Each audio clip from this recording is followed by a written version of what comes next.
If you want to feel like a professional gardener like myself, then the Webb backpack blower is the item for you.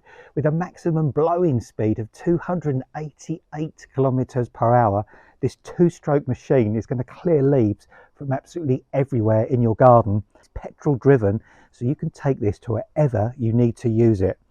It sports cruise control as well, so you can lock it onto that 288 kilometers per hour speed to keep continuously blowing away all those leaves. Comfortable straps here as well over the shoulders, so it's not going to feel achy, it's not going to feel uncomfortable.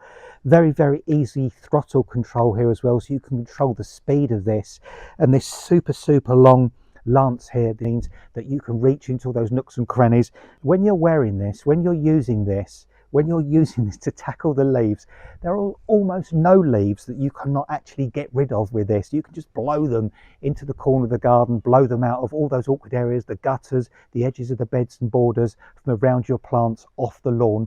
You can be completely in control this autumn with these leaves, and you will feel like you also are a professional gardener.